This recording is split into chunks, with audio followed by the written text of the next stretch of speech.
दोस्तों, जनहित भारत में आप सभी का स्वागत है। दोस्तों, जैसे जैसे चुनाव नजदीक आ रहा है वैसे वैसे बीजेपी के खिलाफ इंडिया गठबंधन भारी होती हुई दिखाई दिख रही है और इस स्थिति में 400 पार की बात कहां तक सही साबित होगी उस पर भी चर्चा करेंगे। साथ ही आज बात करेंगे कि मनोज तिवारी जो दिल्ली के नॉर्थ ईस्ट से 10 साल से सांसद बने हुए हैं, उनके खिलाफ अब कन्हैया कुमार जैसे मजबूत उम्मीदवार मैदान में उतर चुके हैं और इसके बाद सोशल मीडिया से लेकर भाजपा तक में हलचल किस प्रकार बढ़ गई है। उसके बाद बात करेंगे कि आखिर चुनाव से ठीक पहले आखिर ऐसी कौन सी डर है जिसके कारण कभी सिविल अधिकारियों द्वारा चुनाव आयोग को चिताया जा रहा है, कभी 600 हाई कोर्ट और सुप्रीम कोर्ट के वकीलों द्वारा सीजेआई को न्यायपालिका का गरिमा सुरक्षित करने के लिए चिट्ठी लिखी जा रही है और अब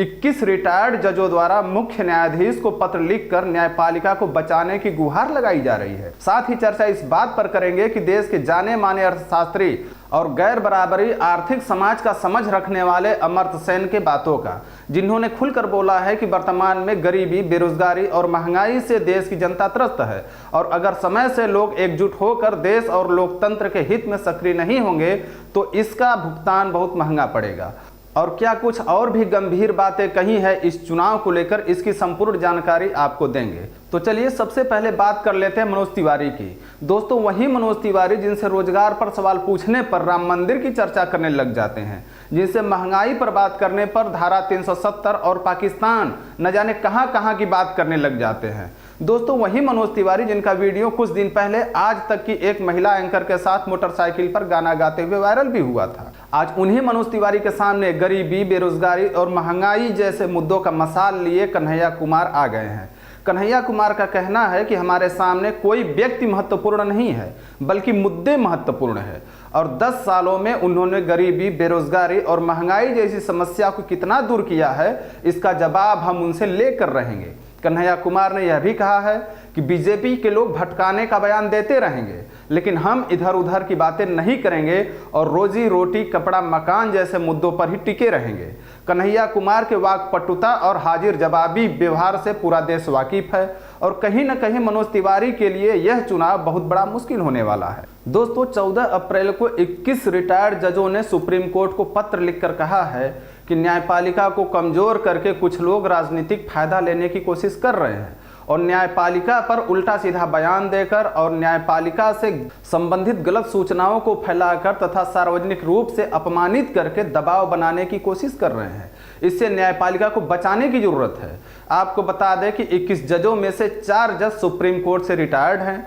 जबकि 17 जज हाई कोर्ट के मुख्य न्यायाधीश या अन्य न्यायाधीश हैं। दोस्तों, जब बात केंद्रीय जांच एजेंसियों की स्वायत्तता की समाप्ति करने को लेकर हो या जब न्यायपालिका से रिटायर्ड जजों को उठाकर सांसद बनाने की बात हो या जजों की नियुक्ति में कोलेजियम सदस्यों से सुप्रीम कोर्ट के मुख्य न्यायाधीश को बाहर करने की बात हो, यह कौन सी राजनीतिक दल और कौन सी सरकार कर रही है यह आपको बताने की जरूरत नहीं है। लेकिन 21 हाई कोर्ट और सुप्रीम कोर्ट के जजों द्वारा चिट्ठी लिखकर लोकतंत्र के एक मजबूत स्तंभ को बचाने की गुहार लगाई जा रही है, जो न जाने कितने फैसले सरकार के खिलाफ दिए होंगे ताकि सरकार के तानाशाही से लोकतंत्र को खतरा न हो। तो ऐसी स्थिति में हालात कितने गंभीर होंगे इसका अंदाजा आप भी लगा सकते हैं। इसी के साथ अमर्त्य सेन के बातों का भी चर्चा कर लेते हैं, जो देश ही नहीं बल्कि पूरी दुनिया में जाने माने अर्थशास्त्री और आर्थिक असमानता के शोध को लेकर मशहूर हैं और दुनिया भर के विश्वविद्यालयों से 90 से ज़्यादा उपाधियां भी हासिल कर चुके हैं।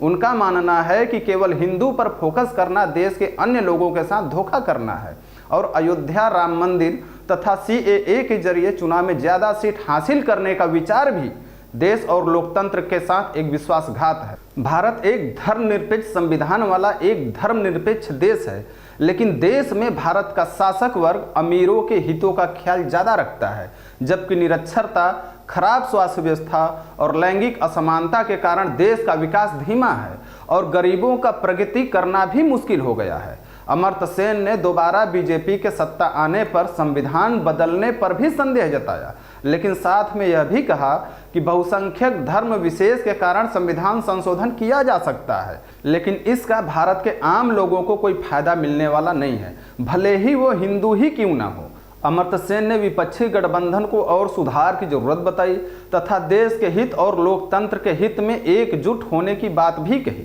धन्यवाद।